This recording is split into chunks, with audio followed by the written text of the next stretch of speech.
بسم اللہ الرحمن الرحیم۔ السلام علیکم۔ پروگرام علم و حکمت میں خوش آمدید۔ میں ہوں محمد حسن الیاس۔ ناظرین کرام، رمضان کا مہینہ ہے۔ رمضان سے متعلق لوگوں کے قلوب و اذہان میں جو سوالات پیش کیے جاتے ہیں ہمیں موصول ہوتے ہیں ڈیفرنٹ یوٹیوب چینلز کے اوپر، کمنٹس کی صورت میں، ای میل کی صورت میں۔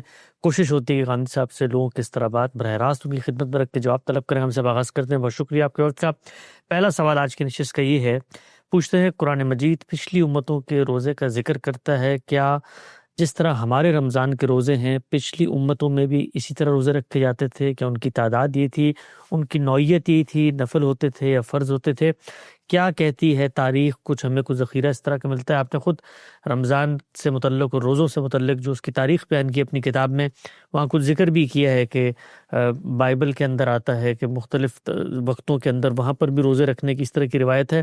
کیا کہتا ہے آپ کا مطالعہ؟ یہ بات تو قرآن مجید سے بھی واضح ہے اور بائبل میں بھی اس کے شواہد جگہ جگہ بکھرے ہوئے ہیں کہ روزہ نمازی کی طرح ایک ایسی عبادت رہی ہے جسے اللہ تعالیٰ نے اپنے ماننے والوں پر فرض کیا۔ اس کو ایک بڑی عبادت کی حیثیت سے قبول کیا گیا اور لوگ اپنے تزکیے کے لیے اس کا ہمیشہ اہتمام کرتے تھے۔ اس کے شواہد قریش کے بارے میں بھی موجود ہے۔ بنی اسرائیل کی پوری تاریخ خود ان کے اپنے قلم سے بائبل میں محفوظ ہے۔ اس میں اگر آپ دیکھیں تو کئی تعبیریں اختیار کی گئی ہیں، جس میں کہیں نفس کو دکھ دینا، کہیں اپنے آپ کو مشقت میں ڈالنا، کہیں اپنے آپ کو اللہ کے لیے پیش کر دینا، اس طرح کی تعبیریں اختیار کر کے روزے کو بیان کیا گیا ہے۔ خود عربی زبان میں لفظ صوم کا وجود بتا رہا ہے کہ وہ روزے کے تصور سے پوری طرح واقف ہے۔ لیکن یہ بات کہ یہ روزے کس مہینے میں رکھے جاتے تھے، اس کے لیے اللہ تعالیٰ نے کتنے دن مقرر کیے تھے، کیا پورے مہینے کے تھے یا چند دنوں کے تھے، یا چند دنوں کے روزے ہر مہینے میں رکھ لیے جاتے تھے، یا مختلف مواقع پر روزوں کو اللہ تعالیٰ نے اس طرح متعین کیے بغیر بتا دیا تھا کہ مہینے میں 3 رکھ لو یا فلاں موقع پر رکھ لو۔ یہ سب چیزیں کہی جا سکتی ہیں، اس میں کوئی متعین بات کہنا مشکل ہے۔ قرآن مجید نے البتہ اس سوال کا جواب دے دیا ہے کہ روزے اسی طریقے سے فرض تھے جس طریقے سے ہم پر فرض کیے گئے۔ قرآن مجید کے الفاظ یہ ہیں کہ کتب علیکم الصیام کما کتب علی الذین من قبلکم، یعنی یہ نہیں کہ ان کے لیے یہ ایک نفل عبادت تھی۔ جس طرح نماز فرض ہے اسی طرح روزہ فرض تھا، جس طرح نماز ہمارے لیے فرض ہے اسی طرح ان کے لیے فرض تھی، جس طرح روزہ ہمارے لیے فرض ہے اسی طرح ان کے لیے فرض تھا۔ اور اس میں یہ بات قرینِ قیاس ہو سکتی ہے کہ اللہ تعالیٰ چونکہ یہ فرما رہے ہیں کہ وہ بندوں کے ساتھ یہ معاملہ خصوصی طور پر ایک خاص رات میں کرتے ہیں، تو ممکن ہے کہ ان کے ہاں بھی اس کی بنا اسی طرح پڑی ہو، تاہم کوئی بات حتمی طور پر ان کی تعداد کے بارے میں اور مہینے کے بارے میں یا ایام کے بارے میں نہیں کہی جا سکتی۔ ٹھیک۔ اچھا، ہم سے کچھ چیزیں ذہن میں آتی ہیں کہ جس وقت سیدنا یونس علیہ السلام کی قوم نے توبہ کی تو بائبل کے اندر ہی ذکر آتا ہے کہ وہ جو بابل کے اندر ایک عاشوری قوم آباد تھی، نینوا کے بادشاہ نے اس وقت جب اپنی توبہ اور رجوع انابت کا ذکر کیا تو وہاں پر یہ تھا کہ آج ہم روزہ رکھیں گے۔ تو اس کا مطلب یہ ہے کہ جس طرح ہمارے یہاں فرض کے ساتھ نوافل کا اہتمام کیا جاتا ہے روزوں میں، تو وہاں پر بھی اس طرح کی صورت رہی ہوگی، کیونکہ دین تو ایک ہی طریقے سے آپریٹ کر رہا ہے۔ اس میں کوئی شک نہیں ہے، یعنی یہ بات تو طے ہے جس طرح کہ میں نے عرض کیا کہ اللہ تعالیٰ کے ساتھ ہمارے تعلق کا اظہار 3 ہی صورتوں میں ہوتا ہے۔ یعنی وہ پرستش کی صورت میں ہوگا۔ پرستش کیا ہے؟ عظمت کا اعتراف، ایک ایسی ہستی کے ساتھ اپنے تعلق کا اعتراف جس کے سامنے میں دعا کروں گا، مناجات کروں گا، میری احتیاجات جس سے متعلق ہیں، اسی کو عربی زبان میں الہ کہا جاتا ہے۔ یہ بات اصول کے لحاظ سے ہر جگہ ایک ہی جیسی رہے گی، اس میں کوئی فرق واقع نہیں ہو سکتا۔ دوسرے اطاعت کا تعلق، تو اطاعت کی علامت کے طور پر یا اطاعت کی تربیت کے لیے روزے سے بہتر کوئی چیز تصور نہیں کی جا سکتی، اس لیے ایسا ہی ہوگا۔ پھر یہ کہ روزہ جس طرح ہمارے ہاں بعض حدود میں ہے، کیا ان کے ہاں بھی اس کے حدود یہی تھے یا اس میں کچھ سختی تھی یا کچھ نرمی تھی؟ یا مثال کے طور پر جیسے کہ قرآن مجید میں ذکر آ جاتا ہے کہ خاموشی کا روزہ رکھ لیا جائے، جی، تو کیا اس طرح کی کوئی صورتیں بھی موجود تھیں؟ تذکرہ ملتا ہے ان سب چیزوں کا، لیکن باقاعدہ طور پر روزے کا قانون کیا تھا ان کے ہاں، اس کی تفصیلات متعین طور پر بتانا مشکل ہے۔ قرآن مجید کے بیان ہی کو سامنے رکھنا چاہیے کہ جس طرح تمہارے لیے روزے فرض کیے گئے ہیں اسی طرح ان کے لیے فرض کیے گئے تھے۔ آگے فرمایا ایام معدودات، یعنی یہ گنتی کے چند دن ہی ہیں، 29-30 دن کوئی بڑی مدت نہیں ہے، تو ظاہر ہے کہ ان کے لیے بھی کہا جا سکتا ہے کہ کم و بیش ایسی صورت ہوگی۔ اور ممکن ہے کہ ایک طریقہ ہمارے لیے اختیار کیا گیا کہ ہم پورا مہینہ روزہ رکھتے ہیں، جیسے کہ مسیحیوں کے ہاں یہ روایت ملتی ہے، یعنی وہ تو کم و بیش 40 دن تک رکھتے ہیں۔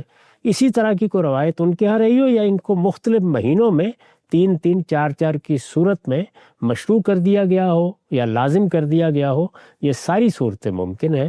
اللہ تعالیٰ حالات کے لحاظ سے، قوموں کے مزاج کے لحاظ سے، ان کی افتاد طبع کے لحاظ سے چیزوں میں کچھ تبدیلی کر دیتے ہیں، اور یہ تبدیلی شریعت کے اس ضابطے میں ہوتی ہے۔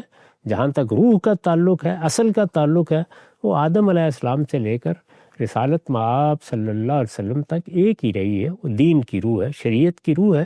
تو اللہ تعالیٰ کے ساتھ ہمارے تعلق کا اظہار پرستش کی صورت میں ہوگا تو نماز، یا اسی طرح سے دعا و مناجات میں تبدیل ہوگا۔ اطاعت کی صورت میں ہوگا تو اس کا سب سے بڑا ظہور روزہ ہی ہو سکتا ہے، اور نظر کی صورت میں ہوگا تو قربانی، حج، عمرے کی شکل اختیار کر لے گا۔ ٹھیک، نقطہ بالکل واضح ہے۔ اچھا، ہم سے بھی جو ظاہری بات ہے الہامی روایت ہے، اور ہم سے پہلے جو مسیحی تھے یا یہودی تھے وہ اس دور کے پیغمبروں کو مان رہے تھے، اور اصل دعوت تو اسلامی کی تھی۔ ان کے ہمیں آج بھی یہ روایت نظر آتی ہے، یہود کے ہاں آج بھی روزہ رکھا جاتا ہے، یوم کپور کا روزہ۔ وہ کپور کفور ہے، اور اصل میں کفارے ہی سے نکلے۔ سیدنا موسیٰ علیہ السلام کے ساتھ ایک خاص عنایت کا معاملہ ہوا۔ اب سے پوچھو ان کے ساتھ یہ معاملہ ہوا کہ 30 دن انہوں نے روزے رکھے، پھر 10 دن اللہ نے اور ان کے بڑھا دیے۔ تو یہ جو 40 روزوں کی روایت ہمیں مسیحیت میں نظر آتی ہے، کیا اس کی اساس وہاں سے جڑی ہوئی ہے؟ اس کے بارے میں مختلف نقطۂ نظر ہے، تاہم قیاس کیا جا سکتا ہے کہ انہوں نے اس کو اسی سے لیا ہو، کیونکہ سیدنا موسیٰ علیہ السلام کے معاملے میں تو یہ واقعہ خود قرآن مجید میں ہی بیان ہوا ہے۔ اصل میں ان کے ہاں نماز کے بارے میں، روزے کے بارے میں جس طرح کی قانون سازی کی روایت ہم نے قائم کی ہے یا اس کو قائم رکھا ہے، وہ کم تر ملتی ہے۔ اسی کو قرآن نے بیان کیا ہے کہ تم پر بھی نماز فرض کی گئی، سب سے پہلے یہی حکم دیا گیا۔ ہم نے موسیٰ کا انتخاب کیا علیہ السلام، تو یہ کہا کہ اقم الصلاۃ لذکری، لیکن اغاؤ الصلاۃ، انہوں نے نماز کو ضائع کر دیا۔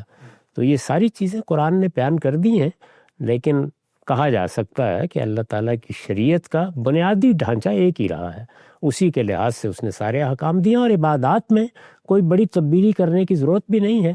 چنانچہ قیاس کیا جا سکتا ہے کہ جیسے ہمارے ہاں نماز ہے ویسے ہی ان کے ہاں نماز، جس طرح ہمارے ہاں روزہ ہے اسی طرح ان کے ہاں روزہ۔ نماز کے بارے میں تو بہت صراحت کے ساتھ چیزیں مل جاتی ہیں، یعنی ہمیں بائبل میں بھی اس کے آثار مل جاتے ہیں، ہمارے ہاں روایتوں میں بھی جب جبریل امین نے رسالت مآب صلی اللہ علیہ وسلم کو نماز سکھائی ہے تو یہ کہا کہ یہ بالکل وہی اوقات ہیں، انہی 5 اوقات میں اللہ کے سب پیغمبر نماز کا اہتمام کرتے رہے ہیں۔ تو بعض چیزوں کے بارے میں تو اس طرح کی صراحت مل جاتی ہے، بعض چیزوں کے بارے میں یہ صراحت نہیں ہے۔ کفارے کے روزے ہمارے ہاں بھی موجود ہیں۔ یہ معلوم ہے کہ اگر کوئی آدمی کسی کو غلطی سے قتل کر ڈالے تو اس میں بھی یہی کفارہ مقرر کیا گیا ہے۔ اسی طرح کی صورتحال زہار کے معاملے میں ہے۔ خود روزے کے کفارے کے بارے میں بھی رسالت مآب صلی اللہ علیہ وسلم نے اسی بات کی تعلیم دی ہے۔ یہ غلام آزاد کرنا یا اسی طرح سے روزے رکھ لینا یا اور کوئی عبادت اپنے لیے لازم کر لینا، نظر کی کوئی چیز اختیار کر لینا، کفارے میں یہ سب چیزیں بھی ایسے ہی رہی ہیں۔ کفارے کا تصور بھی کوئی نیا تصور نہیں ہے، وہ دین کا تصور ہے، اور آدم علیہ السلام سے لے کر اللہ کی شریعت میں ہمیشہ رہا ہے۔ نقطہ بالکل واضح ہو گیا، آگے بڑھاتے ہیں سلسلہ گفتگو۔ اچھا، ہم سے بھی ایک اور سوال ہے کہ قرآن کہتا ہے کہ روزہ رکھنے سے تقوی حاصل ہوتا ہے، تمہیں تقوی حاصل ہو اس لیے تم روزے رکھو، لیکن یہ ساتھ لعلکم کا لفظ کیوں استعمال کیا قرآن نے؟ کیا روزے رکھنے کا لازمی نتیجہ نہیں ہے کہ تقوی آپ سے آپ حاصل ہو جائے؟ لعلکم تتقون کیوں کہا وہاں پہ؟ نہیں، یہ صرف اسی مفہوم کے لیے نہیں آتا جیسے کہ بالعموم بیان کیا جاتا ہے کہ توقع ظاہر کرنا یا کسی چیز کے بارے میں یہ خیال کرنا کہ گمان غالب ہے، شاید کہ ایسا ہو جائے۔ یہ بالکل تاکہ کے معنی میں آتا ہے، تو یہاں لعل تعلیل کے لیے، اچھا، تاکہ تم تقوی اختیار کرنے والے بن جاؤ۔ قرآن مجید میں اس کے اور بہت سے نظائر ہیں، اور اہل علم نے اس کو متعین طریقے سے نحو کی کتابوں میں بیان بھی کیا ہے۔ اس لیے اس کے بارے میں یہ تردد نہیں ہونا چاہیے کہ یہاں اللہ تعالیٰ یہ فرما رہے ہیں کہ اس کا امکان ہے یا یہ چیز متوقع ہے، بلکہ وہ اس کا سبب، اس کی وجہ، اس کی حکمت اس سے کیا مقصد پیش نظر ہے اس کو بیان فرما رہے ہیں۔ آگے بڑھاتے ہیں۔ اچھا صاحب، یہ جہاں پر آیات زیر بحث آئی ہیں جس میں رمضان کا ذکر کیا گیا ہے، قرآن مجید کے نزول کا ذکر کیا گیا، وہاں پر لکھا ہے وَلِتُكَبِّرُوا اللَّهَ عَلَىٰ مَا هَدَاكُمْ وَلَعَلَّكُمْ تَشْكُرُونَ۔ تو کیا رمضان میں اللہ کی تکبیر بیان کرنے کے بارے میں کہا گیا، تو یہ تکبیر کوئی خاص الگ طریقے سے بیان کی جائے گی یا اس تکبیر سے کیا مراد ہے؟ یعنی یہ تو اللہ تعالیٰ کی شکر گزاری کی تعلیم ہے۔ یعنی جب تم رمضان جیسے مہینے سے سرفراز ہوئے ہو، جب تمہیں قرآن مجید جیسی کتاب دی گئی ہے، جب اللہ تعالیٰ نے قرآن مجید کے ساتھ اس روزے کی عبادت کو وابستہ کر دیا ہے، تو اس سے مقصد یہی ہے کہ تم اللہ کی بڑائی بیان کرو۔ اللہ تعالیٰ کی تکبیر، تحلیل، یہ ساری جتنی اصطلاحات ہیں، یہ اصل میں اللہ کا ذکر کرنے کی مختلف صورتیں ہیں۔ تحلیل میں ہم اللہ تعالیٰ کے بارے میں یہ شہادت دیتے ہیں کہ اس کے سوا کوئی معبود نہیں ہے۔ تکبیر میں ہم اس کی بڑائی کا اعتراف کرتے ہیں کہ وہ ہم سے بھی بڑا ہے، اس کائنات سے بھی بڑا ہے، جو تصور ہم کر سکتے ہیں اس سے بھی بڑا ہے، اس کے مقابل میں کوئی بھی نہیں ہے، وہ اس کائنات کا حی و قیوم خالق ہے۔ تو اس طرح گویا اس کی تکبیر بیان کرتے ہیں۔ اسی طرح کا معاملہ دعا مناجات کی مختلف تعبیرات میں ہوتا ہے۔ تو یہ تکبیر اصل میں ہماری روح کی آواز ہے، یعنی ہم اللہ کی بڑائی کو تسلیم کریں۔ یہاں بڑائی کا ذکر خاص طور پر اس لیے ہوا ہے کہ جب انسان مجسم اطاعت بنتا ہے تو یہ اصل میں اللہ تعالیٰ کی بادشاہ کی حیثیت کا اعتراف ہے۔ وہ حکم دے گا، میرا کام یہ ہے کہ میں بندے کی حیثیت سے اس کے حکم کو مانوں۔ روزہ رکھنا بجائے خود اللہ کی تکبیر ہے، یعنی روزہ اپنے ایک ایک لمحے سے تکبیر رب کر رہا ہے۔ وہ گویا اعلان کر رہا ہے کہ میں ایک عاجز بندہ ہوں، میں کسی پروردگار کے سامنے کھڑا ہوں، وہ میرا منعم حقیقی ہے، اس نے حکم دے دیا ہے۔ مجھے بھوک لگ رہی ہے لیکن میں نہیں کھاؤں گا، مجھے پیاس لگ رہی ہے لیکن ایک قطرہ بھی میرے حلق میں نہیں جائے گا، میرے اوپر خواہشات کا غلبہ ہے لیکن جہاں اس نے روک دیا ہے میں وہیں رکا رہوں گا۔ تو یہ بجائے خود عمل کے لحاظ سے تکبیر ربی ہے۔ پھر اس کا زبان سے اظہار اس وقت ہوتا ہے جب ہم روزوں کا مہینہ پورا کر لیتے ہیں، تو رسالت مآب صلی اللہ علیہ وسلم نے جو سنت قائم کی ہے اس کے تحت پھر ہم تکبیرات بلند کرتے ہوئے عیدگاہ کی طرف جاتے ہیں اور کہہ رہے ہوتے ہیں کہ ہم بھی تیری ہے پروردگار اور بڑائی بھی تیرے لیے ہے۔ تو اس طریقے سے گویا عمل سے زبان کے ذکر تک یہ پورا مہینہ تکبیر ربی کا مہینہ بن جاتا ہے۔ تو بالکل واضح ہو گیا، آگے بڑھاتے ہیں۔ اچھا ہم صاحب، یہ قرآن مجید میں جہاں پر یہ چیز ذکر ہوئی ہے اور اللہ تعالیٰ نے بتایا ہے کہ یہی رمضان کا مہینہ جس میں نزول قرآن کی ابتدا بھی ہوئی اور یہی مہینہ ہے جس میں تم نے اللہ کی تکبیر بھی بیان کرنی ہے، تو وہاں ساتھ اچانک سے بیچ میں ایک آیت آ جاتی ہے وَإِذَا سَأَلَكَ عِبَادِي أَنِّي فَإِنِّي قَرِيب۔ جب میرے بندے جو ہیں وہ کچھ سوال کریں گے مجھ سے تو میں قریب ہوں۔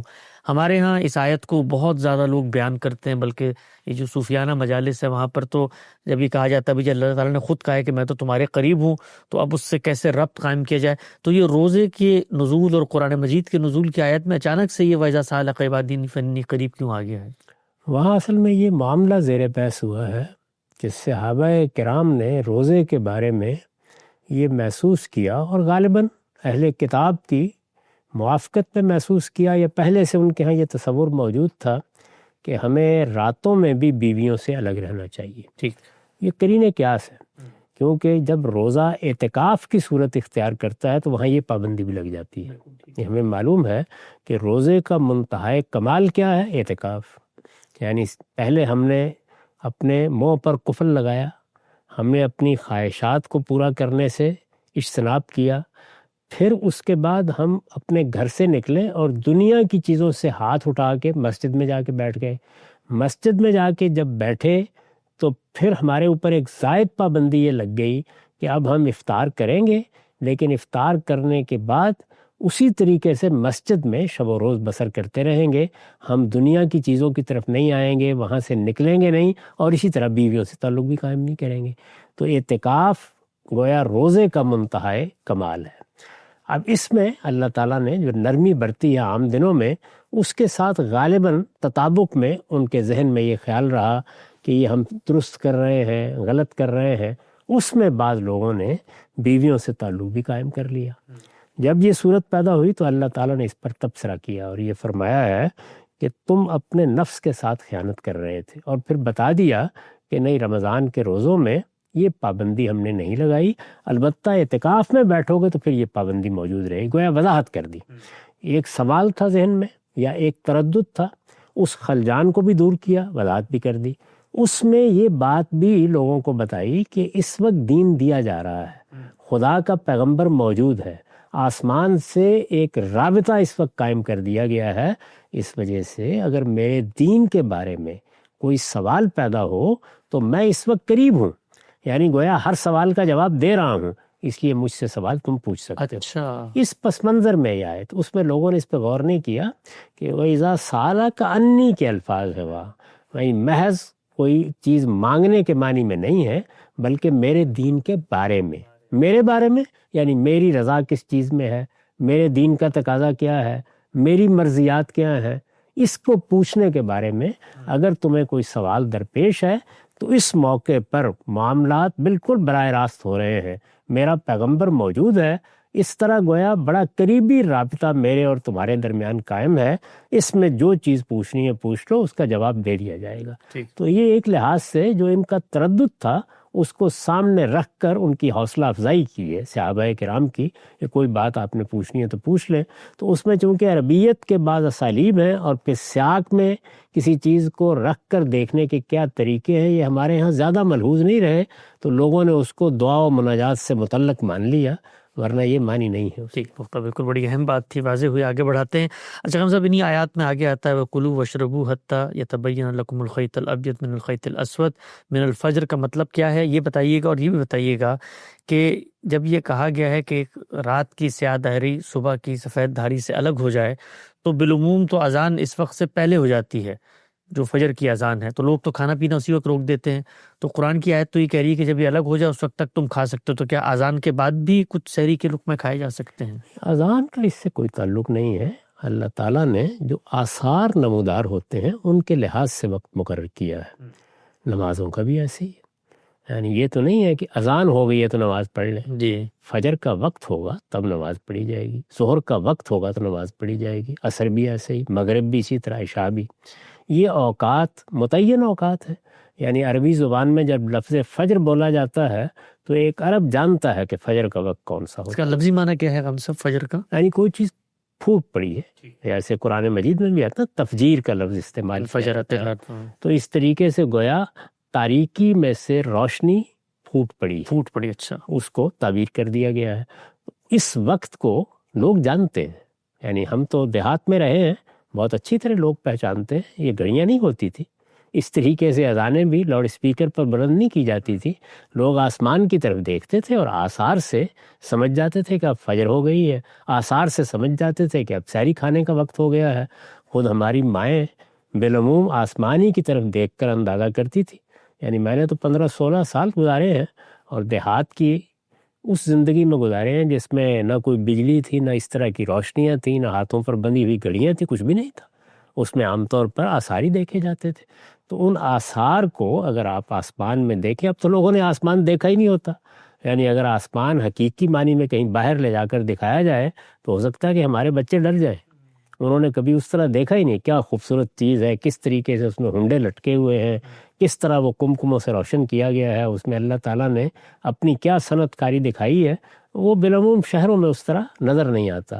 تو جب آپ آسمان کو دیکھتے ہیں تو تاروں کی وہاں کیا کیا حرکات ہوتی ہیں، وہ کس طریقے سے اپنی جگہ بدلتے ہیں، اس سے وقت کا کیسے اندازہ لگایا جاتا ہے، فجر کب ہوتی ہے، صبح کاذب کیا چیز ہے، صبح صادق کیا چیز ہے، سورج کے طلوع کا وقت کیسے آتا ہے، پھر کس طرح طلوع کو دیکھا جاتا ہے، یہ ساری چیزیں دیہات میں رہنے والے لوگ یا صحرائی زندگی بسر کرنے والے لوگ روزانہ دیکھتے ہیں، ان کے لیے یہ کوئی ایسی اجنبی چیز نہیں تھی۔ اسی کو قرآن نے بیان کیا ہے کہ جب تم دیکھ رہے ہوتے ہو کہ ایک طرف سے تاریکی ختم ہونے لگی ہے اور فجر کی روشنی کچھ نمایاں ہونے لگ گئی، ایسے لگ رہا ہے کہ جس طرح روشنی، دیکھیے ایک ہے سورج کا نظر آنا اور ایک ہے روشنی کا پھوٹ پڑنا، تو یہ جیسے ہی تم دیکھو کہ ایک دھاری کے طریقے کے اوپر یہ افق پہ نظر آنے لگ گئی ہے تو بس اس کا مطلب یہ ہے کہ روزے کا وقت ختم ہو گیا۔ تو اصل وقت اس طرح بیان کیا گیا ہے اور اللہ تعالیٰ ایسے ہی کرتے ہیں، یعنی اس زمانے میں گھڑیاں تو ایجاد نہیں ہوئی تھیں کہ یہ بتایا جاتا کہ 5 بجے 6 بجے، اسی طریقے سے بتایا گیا ہے جیسے کہ نمازوں کے اوقات بتائے گئے ہیں۔ اب اس کے بعد ظاہر ہے کہ ہم نے گھڑیاں ایجاد کر لیں، ان اوقات کا تعین کر لیا، بالعموم اس کا مشاہدہ کر کے کیلنڈر بنا دیے گئے، ان کا لحاظ کرتے ہوئے اب ہمارے یہاں اذان دی جاتی ہے.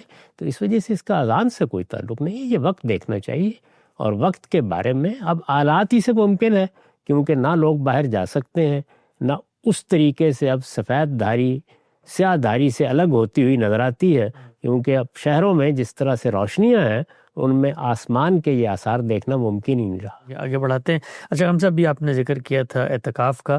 یہ اعتکاف کی عبادت کیا روزوں کے ساتھ جڑی ہوئی ہے، یا یہ جو پیچھے دین ابراہیمی کی روایت ہے اس میں خود رسول اللہ صلی اللہ علیہ وسلم کے بارے میں، آپ کے آباء و اجداد کے بارے میں آتا ہے کہ غار حرا میں وہ بالعموم جایا کرتے تھے اعتکافی کی غرض سے. تو یہ اعتکاف کوئی مستقل عبادت ہے، یا یہ روزوں کے ساتھ مل کے کوئی عبادت بنتی ہے؟ روزوں کے ساتھ مل کے، یعنی ہم روزہ رکھتے ہیں، روزہ اپنے منتہائے کمال کو اعتکاف میں پہنچ جاتا ہے. یعنی گویا پابندیاں لگانی ہیں نا اپنے اوپر.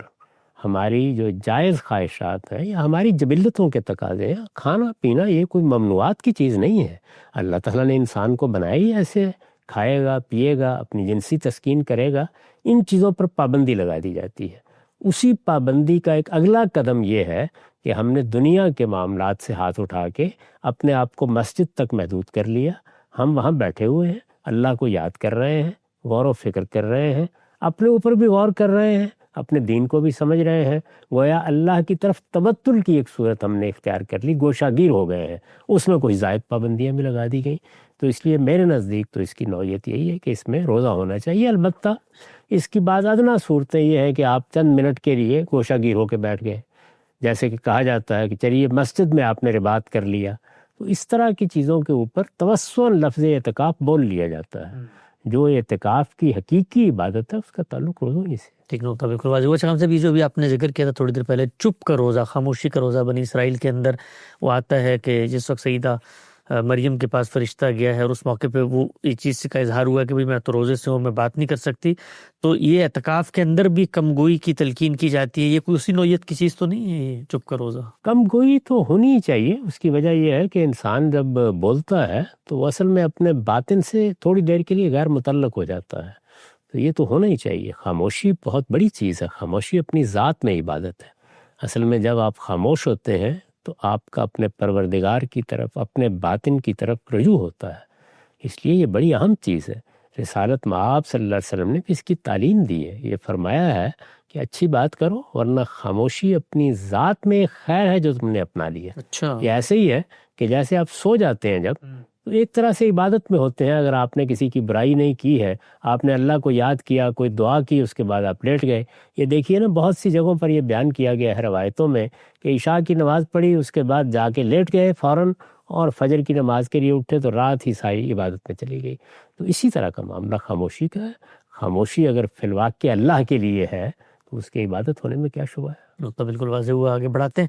اچھا، قرآن مجید میں ہم سبھی مختلف ایسے معاملات جس پہ اللہ کی ناراضی ہوتی ہے، وہاں پر کفارے کے طور پہ روزے کو سجیسٹ کیا گیا. اس کی کیا حکمت ہے؟ کوئی عبادت تجویز کی جائے گی نا، یعنی جس میں کچھ تھوڑی سی مشقت ہو. اسی وجہ سے میں نے عرض کیا کہ بائبل میں اس کے لیے نفس کو دکھ دینے کی تعبیر اختیار کی گئی ہے. اچھا، وہ بھی یہی بتاتی ہے. اور جب ہمارے ہاں صوفیانہ مزاج کا غلبہ ہوا ہے تو اس میں دیکھیے نا، نفس کشی بجائے خود ایک اصطلاح بن گئی. یعنی آپ نے نفس کو کچل دینا ہے. ہمارے ہاں دین میں یہ پہلو اختیار کیا گیا ہے، لیکن بس اتنا ہی.